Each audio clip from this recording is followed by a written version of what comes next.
So hello everyone.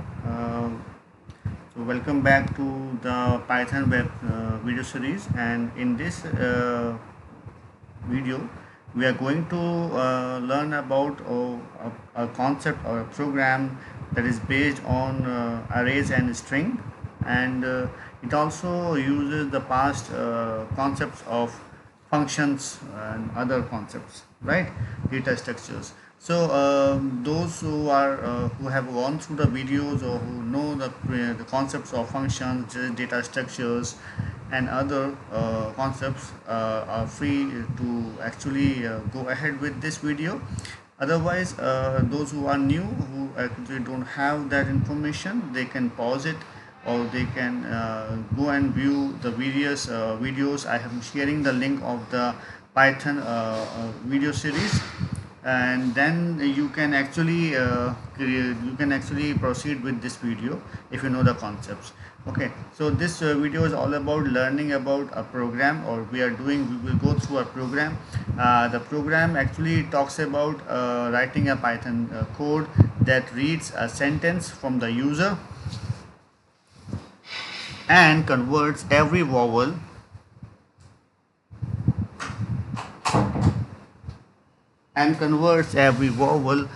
regardless of the case to the opposite case, right? And keeping all other characters unchanged, and printing the resulting string. And the question also talks about using functions to pass the sentence as a parameter. So let us think about how the program will actually proceed. And to proceed with the program, what it says that I have a particular function. I had a function, right? That function actually takes the sentence as a parameter. Okay, it takes a sentence parameter. So what it does, it will go and it will check all the vowels into this. Okay, it will first check all the vowels, right? Now if these vowels are a set of characters, generally there are 5 vowels in English language. So I say A, E, I, O and U, right? These are the 5 vowels. So it will check this sentence. It will check this sentence for this existence of these vowels. So if I find the vowels, I will actually check what is the case, right? So I need to check the case. Case means I need to check whether this is an uppercase. This is an uppercase, or it is in lowercase. Okay, I need to check these two things. Once I check whether it is uppercase, what I need to do, I need to convert it into the opposite case. That means if it is uppercase, I have to convert it into lowercase, and it is a lowercase, then I have to convert it into the uppercase. And finally, I will have to print the sentence. Okay, this is the overall picture of the problem that I actually need to do, right?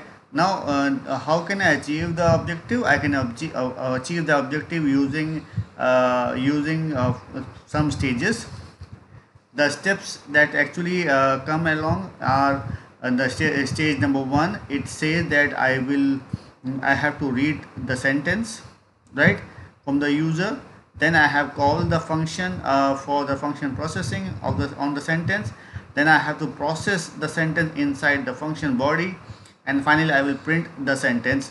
So the thing is, in most of the languages that we have, that you might have gone through, if you are not familiar with Python or any OPS based languages, what it happens here is sometimes in earlier languages like C, C++, and other Java language, what you do, you actually use a concept of prototype, function prototype. Okay, many of you have heard it, function prototype. Okay, now what this function prototype does, it actually declares that the name of the function as well as the parameter of the functions. Now if you declare this, then you can use it after the function call. So if I have a function prototype as in C, what we do, we declare a data type, we have our name of the function, then we pass the parameters of the function, and finally we don't write anything here, we close it. So this is the function prototype, and then we start with the main body of the function, the main code. Inside this I will call the function with the actual parameters, and in beside after the main function I can call sum with x comma y and the array type int, right? And within this I will do whatever my body says. So whenever my execution start from the main, whenever I reach this statement, the system jumps to the definition of the function, it will execute these statements. This is how it actually happens in C language, or most of the languages. Now, but the thing is, in case of Python, we don't have anything like function prototype. Okay, that's why what we do here is we have to declare this function body before we do a function call. So we use the keyword called def, right?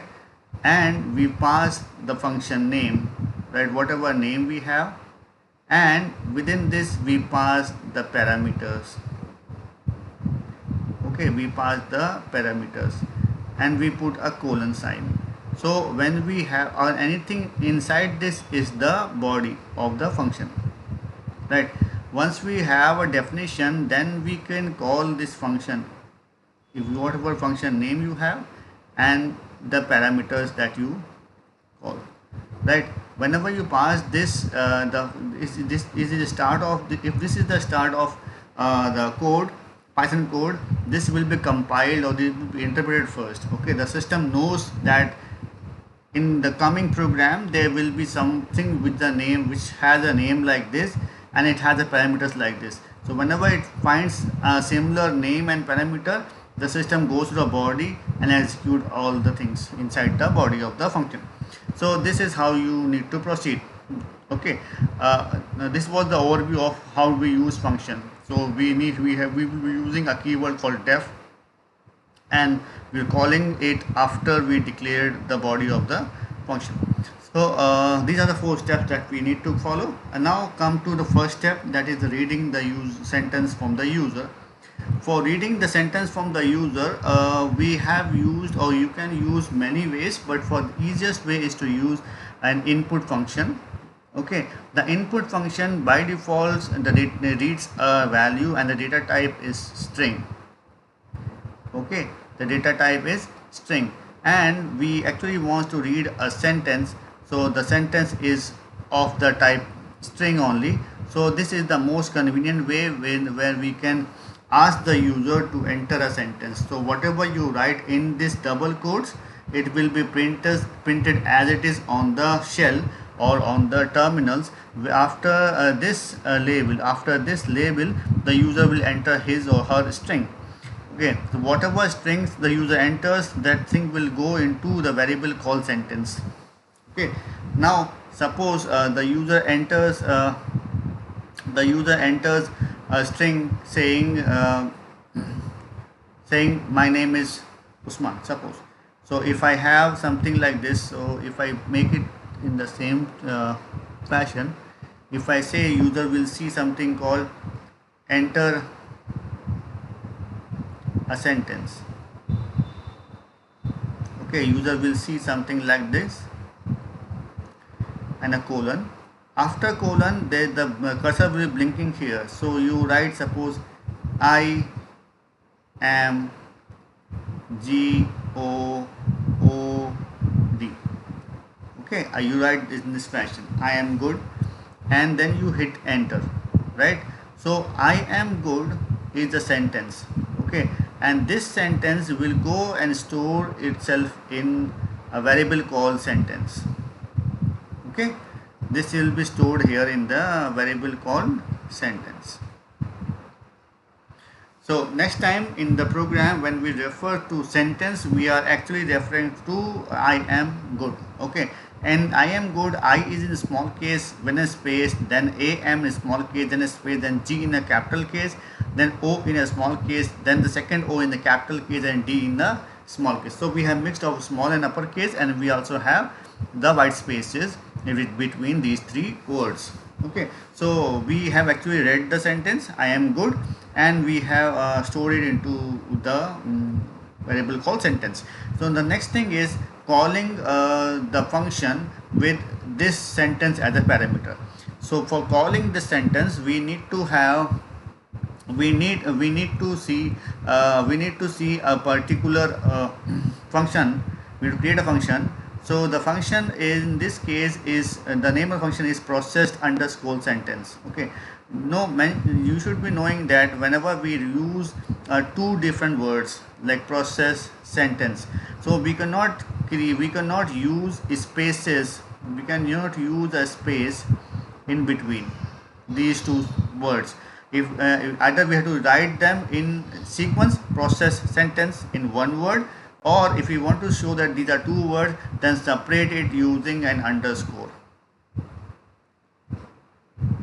Okay, separate them using an underscore. So we have created a function name such as process underscore sentence. This is the name of the function. This is the name of the function. Okay, this is the name of the function. And finally, what we have actually seen here, we have seen the sentence as a variable. Now what we are doing here is we are passing this variable in as a parameter to this sentence. Okay, this is, we have, whenever we pass anything, we write anything in this parenthesis and without a double quote, that means this is a variable, this is an identifier. Okay, whenever I write it without any double quotes, so this is an identifier, and identifier will act as a parameter. Now at this part, it should be very well known that this sentence or the string, we are passing the complete strings. So the parameters can be of two types. One is parameter can be a value, or the parameter can be a reference. Okay, a value means something. If I'm passing 1, 2, 3, these are the values. But when I'm passing an array, a list, or a tuple, right, what I am doing is I am passing the complete data structure, which is known as a reference. Okay, so in this case I am passing the sentence, right? Now sentence, when it is passed, it is called as pass by reference. So this parameter is using as a pass by reference. So the second step is calling this function with the parameter called sentence, which we have read in the previous statement. Now when we are calling this, then what will happen here is this function will be called and the definition will be invoked, and then we will see the definition now. So now in this definition, you see here that the processing of the sentence start taking place. So this function is all about processing the string or the sentence that we have actually used. So this str is referring to the variable called sentence. Okay, now this str. So the earlier case in the last slide, what we saw was we have used something called processed underscore sentence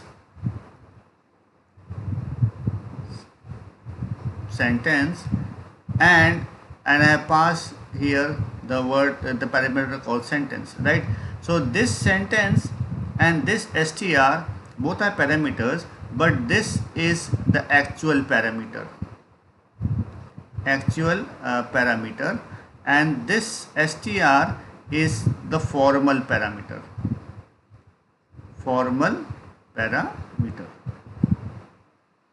Okay, so this str is a formal parameter, and then what it means that it will map this value to this str. So whatever value this sentence has, it will be a part of the str. Now a sentence will be represented with the word called str. So now what is happening is, now the processing of this particular function starts.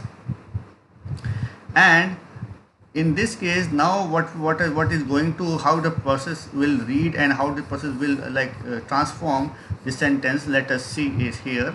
The thing is, it starts with the first line says that we have created an empty string here, empty string, that is name is pro-str, the process str. So let us see how it works. So the sentence was, the str now has I am God am, right? This is the value of the str, right? And what I have in pro str, I have nothing. It's a blank string. Okay, it's a blank string. Now what is going to happen? So it says for the character in str. So this str generally is a array of data. So characters means this char is an iterative variable, right? So the char will actually have the value I first time. When it iterate, the second time it will have a space, the third time it will have an a, the fourth time it will have m. Likewise, it will go on reading, and lastly it will have a d. Okay, so let us create one char variable also here, and we will see how it processed, how it actually going to process. So for char in str, so the first value of char is I, right? What is this check for? This check is actually for a case that if my string has my string has a number or something which is not a alphabet, the vowels are falling under the edges of the edges of the alphabets. So I don't want to process any word or any character which is not an alphabet. So what I will do, I will try to check first whether the character that I am going to read is an alphabet or not. If it is an alphabet, then I will have to do certain steps. That means converting the vowel or not converting the vowel. If it is not an alphabet, that thing should go into else part, right? And simply that character should be added to the empty string, right? So suppose now I change the string, I made it something like 1 2 3. I add 1 and 2 also. Okay, so this is the two more characters that I add into initial string, right? Now what it will happen, it will read I. Now I will fall between A to Z, this condition. So if I call this condition as C, so what I have, one more case C. So the first case, the C becomes true, right?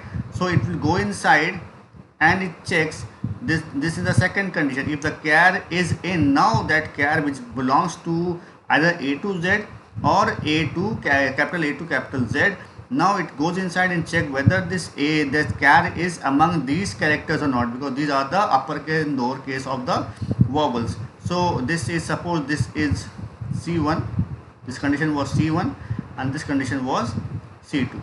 Okay, let me have one more condition, C2, C1 and C2.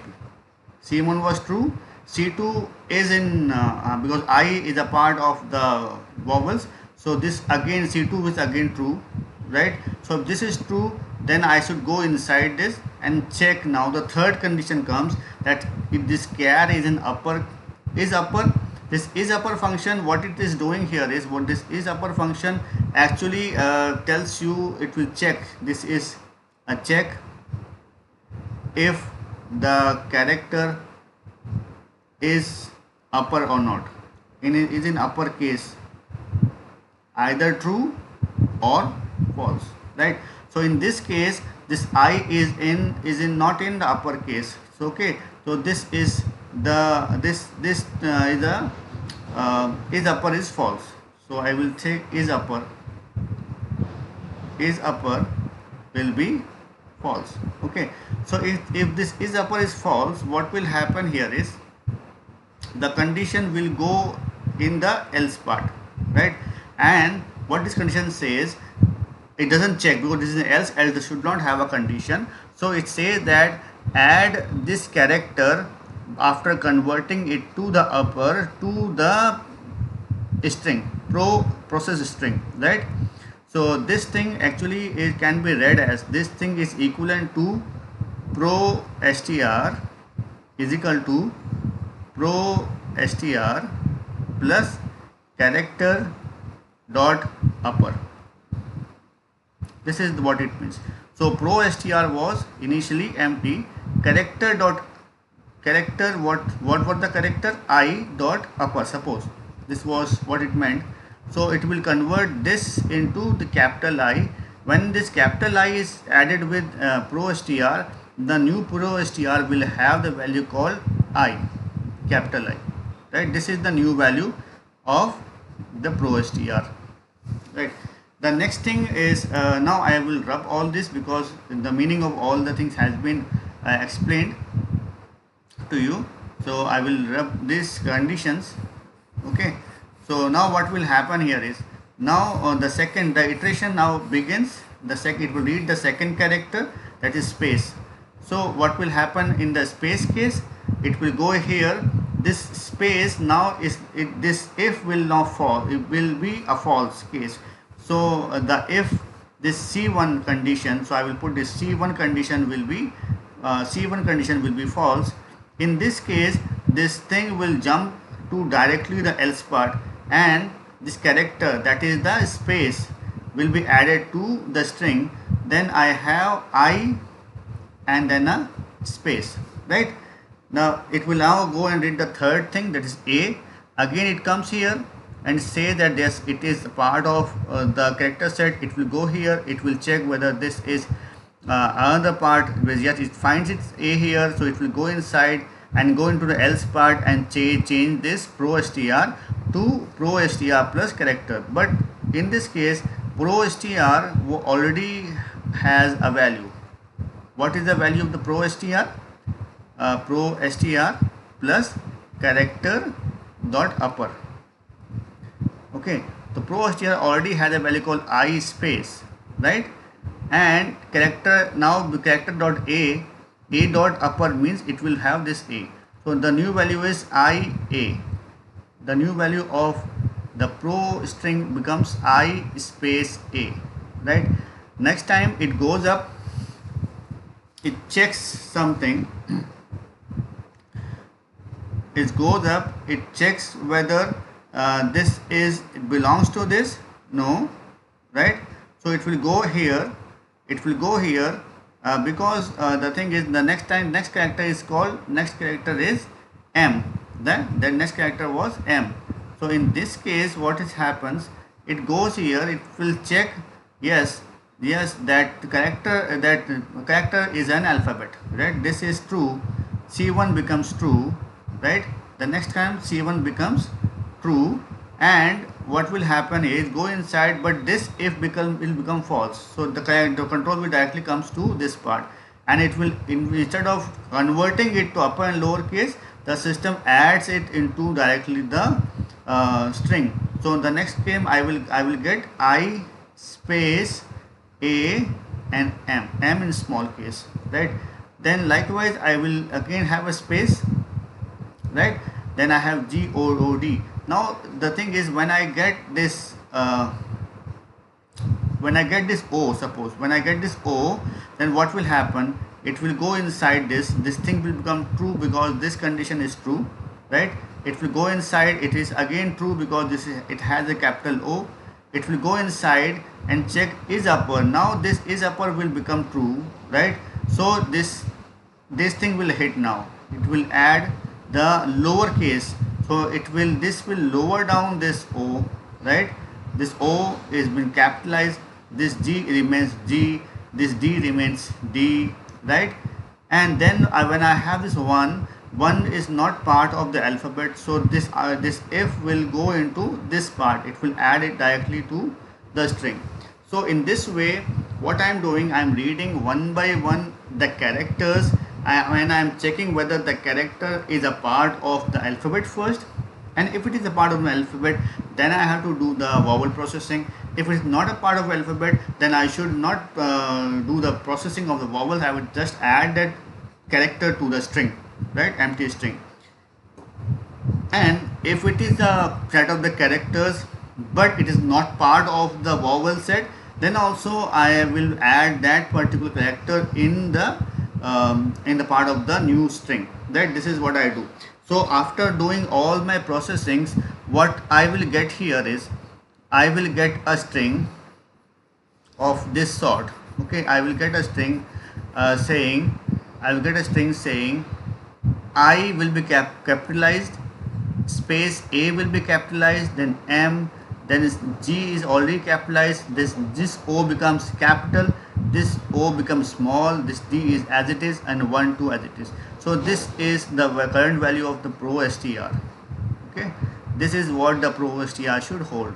And this pro str, now I am using I can print this pro str also here, right? Instead of return, I can, instead of this return statement, this return statements, I can also print the str, right? But what I am doing here is I am using a return statement here. So I am passing this return with the pro str value.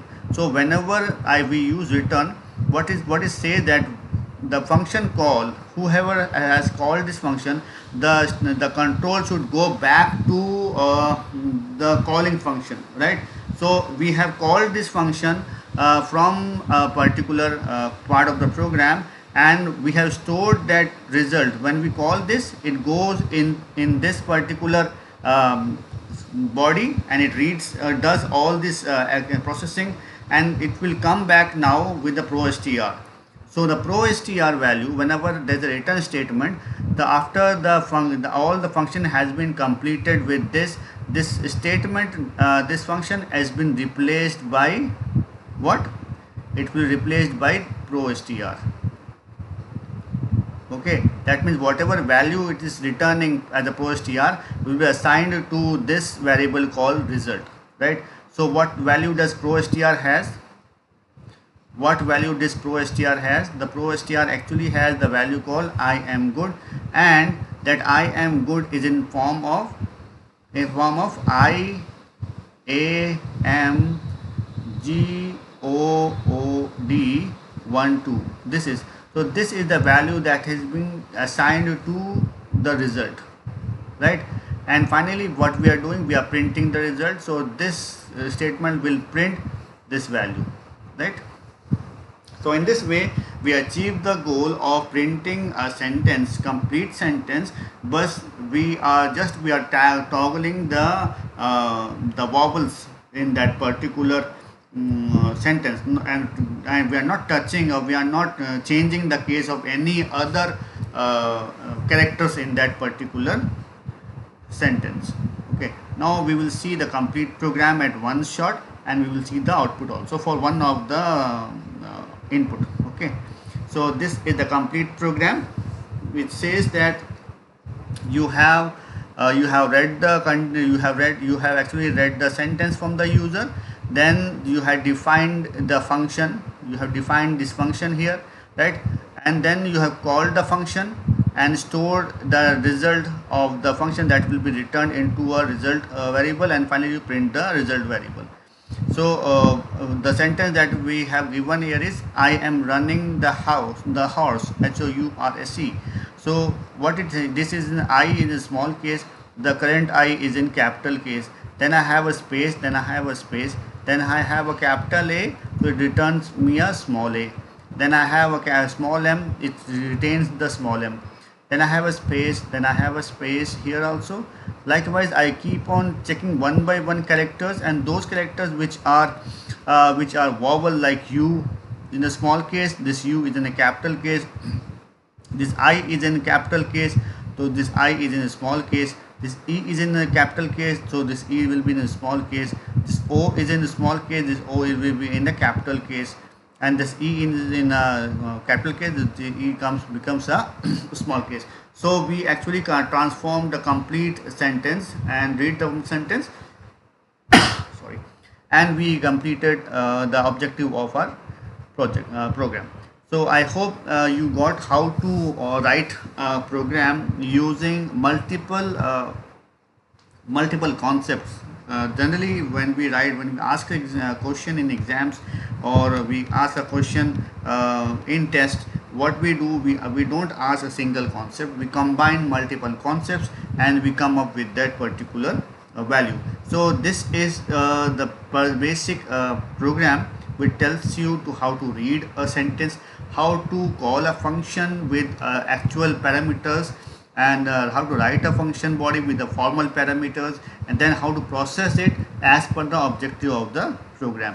So I hope you like this program, this code. If you have any questions, do post it at the part of the comments, and we will look forward for your comments and your shares.